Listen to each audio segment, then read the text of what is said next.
अगर आपको किसी काम को करने का सही तरीका पता लग जाए तो आप उस काम में महारत हासिल कर सकते हो, और वहीं अगर आपको सही तरीका पता नहीं है तो आप लाख कोशिश कर लीजिए, आप उसमें बेहतर बन ही नहीं सकते। और इसीलिए आज हम लोग रनिंग करने का असल तरीका जानेंगे, वो सारी बातें जानेंगे जो कि एक इंसान को जानना जरूरी है अगर वो रनिंग करता है तो। जैसे रनिंग कैसे स्टार्ट करना चाहिए, रनिंग करते समय पैर को कैसे पटकना चाहिए, हम लोग को श्वास किस तरीके से लेना चाहिए, बॉडी का पोजीशन क्या होना चाहिए, हम लोग अपने स्टेमिना और स्पीड को कैसे बढ़ा सकते हैं, रनिंग के बाद और पहले कौन से एक्सरसाइज को करना चाहिए। इसके अलावा कुछ प्रॉब्लम्स को भी सॉल्व करेंगे कि रनिंग करते वक्त अगर सांस फूलता है तो इसे आप कैसे ठीक कर सकते हो, सीने में दर्द होता है, पैर में दर्द होने लगता है, तो इन सब चीजों को आप कैसे ठीक कर सकते हो। तो वीडियो को पूरा आखिर तक देखिएगा, क्योंकि यहाँ पे मैं आपको कोई बनी बनाई बातें नहीं बताऊंगा, बल्कि मैं अपना रियल एक्सपीरियंस शेयर करूंगा, क्योंकि मैं लगभग 5 सालों तक इसी करियर में था और उस दौरान मैंने काफी सारे बच्चों को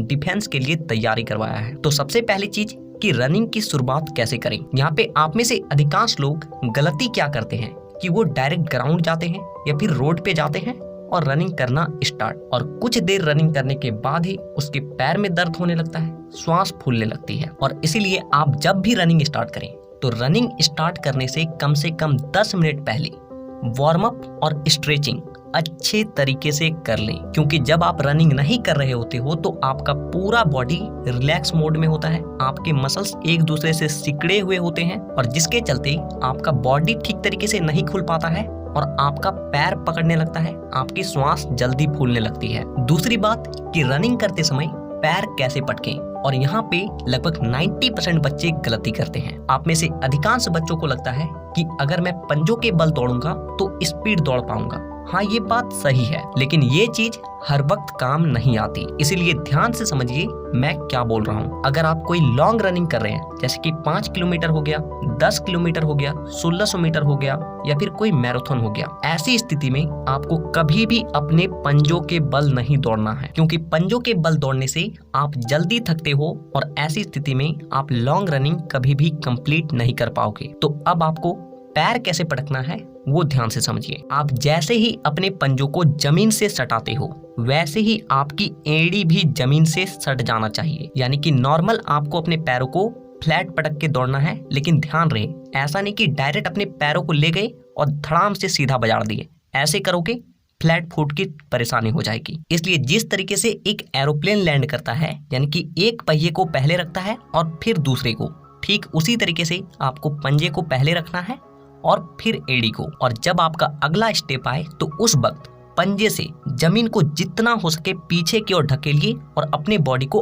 आगे की ओर फेंकिए। और वहीं पे अगर आप स्प्रिंटिंग करते हो, 100 मीटर, 200 मीटर, 500 मीटर की रनिंग है, तो ऐसी स्थिति में आप अपने पंजों पे दौड़ सकते हो और आप बहुत स्पीड दौड़ सकते हो। तीसरी बात कि आपकी बॉडी और सिर का पोजीशन कैसा होना चाहिए, क्योंकि ये आपके स्पीड पे बहुत ज्यादा मायने रखती है। सबसे पहली चीज कि जब भी आप रनिंग करें अपने बॉडी को पूरी तरीके से रिलैक्स रखें। दूसरी चीज कि अपने हाथों को कभी भी दाएं बाएं फेंक कर ना दौड़ें, बल्कि आपका हाथ सीधा पीछे जाएगा, आपकी कोहनी सीधा पीछे जाएगा और सीधा आगे की ओर आएगा, क्योंकि ऐसा करने से आप अपने हाथ को जल्दी से आगे पीछे कर सकते हो। और क्योंकि आपके हाथ के हिसाब से ही आपका पैर आगे पीछे होता है, यानी कि जब आपका हाथ पीछे जाता है पैर आगे जाता है, यानी कि जितनी स्पीड आपकी हाथ की होगी आपका रनिंग उतना ही ज्यादा स्पीड होगा। इसीलिए हमेशा हाथ को सीधा आगे और पीछे करें, और आप मुट्ठी को बांध भी सकते हो और खोल कर भी दौड़ सकते हो,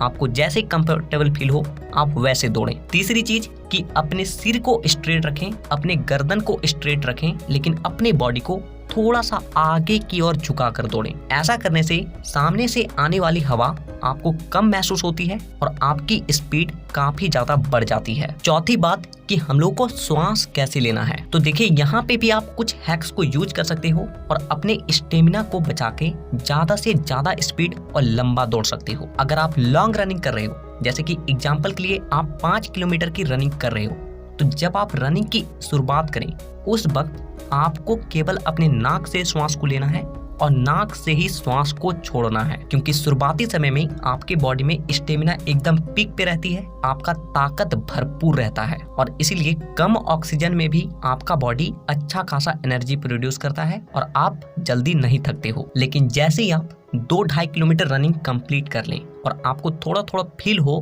कि अब आप थक रहे हैं, तो ऐसी स्थिति में भी आपको अपने नाक से श्वास को लेना है, लेकिन नाक से छोड़ना नहीं है बल्कि मुंह से छोड़ना है। और जब लास्ट के कुछ किलोमीटर बाकी रह जाए और आपको लगे कि आप बहुत ज्यादा थक चुके हो, तो आपको अपने मुंह से श्वास को लेना है, लेकिन मुंह से छोड़ना नहीं है बल्कि नाक से छोड़ना है। और जैसे ही लास्ट के 100 से 200 मीटर बच जाए, राम का नाम लो और नाक मुंह दोनों से श्वास लो और दोनों से छोड़ो और रगड़ के एकदम लास्ट के 100 मीटर कंप्लीट करो। अगर आप इस तरीके से अपने श्वास को लोगे तो आप लॉन्ग रनिंग को आसानी से कंप्लीट कर पाओगे, अपने एनर्जी को बहुत ज्यादा बचाते हुए कंप्लीट कर पाओगे। लेकिन वहीं पे अगर आप शॉर्ट रनिंग करते हो, स्प्रिंटिंग कर रहे हो, तो आप अपने नाक और मुंह दोनों से श्वास को लें और दोनों से ही श्वास को छोड़ें। और वहीं अगर आप एक मीडियम रनिंग करते हो, जैसे कि 1600 मीटर हो गया, 1.5 किलोमीटर हो गया, तो इसमें भी आपको अपने श्वास को बचा के चलना है, यानी कि लॉन्ग रनिंग वाला स्टेप को ही अपनाना है। शुरुआत के 400 से 500 मीटर आप अपने नाक से श्वास को लें और नाक से छोड़ें और बाकी आप नाक मुंह दोनों से लेकर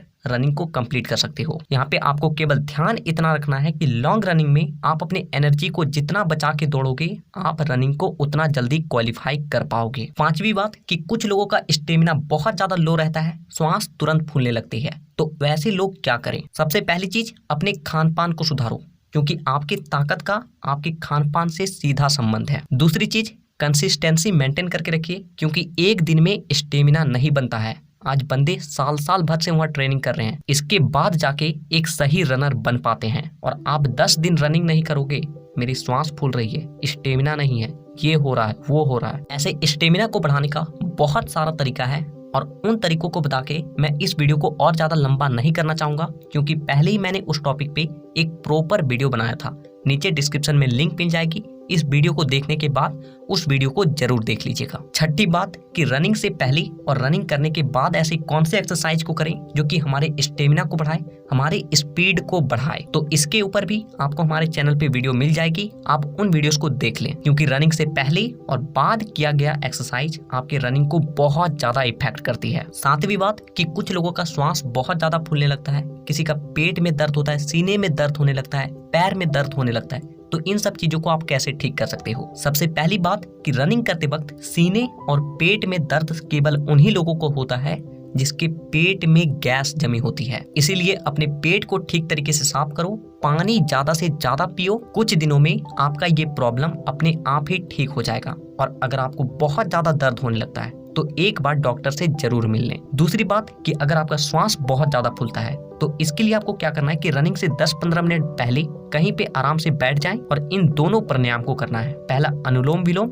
और दूसरा कपालभाति। दोनों प्राणायाम आपके फेफड़ों को एक्सपेंड करती है और जिससे उसमें ऑक्सीजन ज्यादा मात्रा में आता है और आपकी स्टेमिना पीक पे जाती है, आप जल्दी नहीं थकते हो। तीसरी बात कि पैर में दर्द होने लगता है, तो अगर आप एक बिगिनर हो, यानी कि अभी रनिंग शुरुआत किए हैं, तो हमेशा रनिंग ग्राउंड में करें, घास वाली जगह पे करें, कभी भी शुरुआती समय में रोड रनिंग ना करें। दूसरी बात, एक अच्छे कंपनी के जूते को ही खरीदें, कुछ पैसा ज्यादा लगेगा लेकिन आपका पैर सलामत रहेगा। और तीसरी बात कि अपने पैरों को इतना जोर से कभी भी मत पटकिए कि उससे एक आवाज क्रिएट हो और उसके बाद आप रनिंग करें, बल्कि जितना ज्यादा आप अपने पैरों को स्लो पटकोगे, जितना स्मूथ लेके जाओगे, आपके पैर उतने ही ज्यादा स्ट्रांग बनेंगे और दर्द कभी भी नहीं होगा। इसके अलावा ज्यादा दर्द होता है तो रनिंग के बाद कौन से एक्सरसाइज को करना चाहिए वो वीडियो जरूर देख लेना। तो जय हिंद, राम राम। अगर वीडियो पसंद आई हो तो वीडियो को एक लाइक करके नीचे कमेंट में जय हिंद लिखना ना भूलिएगा। और इसी तरह के और भी वीडियोस को देखने के लिए चैनल को सब्सक्राइब करके बेल आइकन को दबाना बिल्कुल भी मत भूलिएगा, ताकि अगली वीडियो जब भी आए वो वीडियो आपके पास सबसे पहले पहुंचे।